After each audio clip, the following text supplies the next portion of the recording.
বৈরাগ্য তাকে বলে কৃষ্ণ নাম যখন জিহ্বায় আস্বাদ এসে যাবে, রুচি এসে যাবে দেহ মনে প্রাণে, তখন আর তার কিছুই ভালো লাগবে না।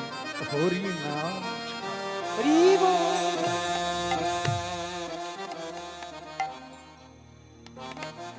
তিনি যা করার করবেন। আমি দৌড়াদৌড়ি করলেও কিছু হবে না। এই তত্ত্বটা যারা জানতে পারে তাদের হৃদয়ে বৈরাগ্য এসে যায়। বিষয় থাকে না, বৈভব থাকে না, লোভ থাকে না, কামনা থাকে না, থাকে কেবল গোবিন্দ সেবার অভিলাষ। সেটা যদি কারো হয় তাহলে তার গুরু কৃপায় হরি নাম চলছে,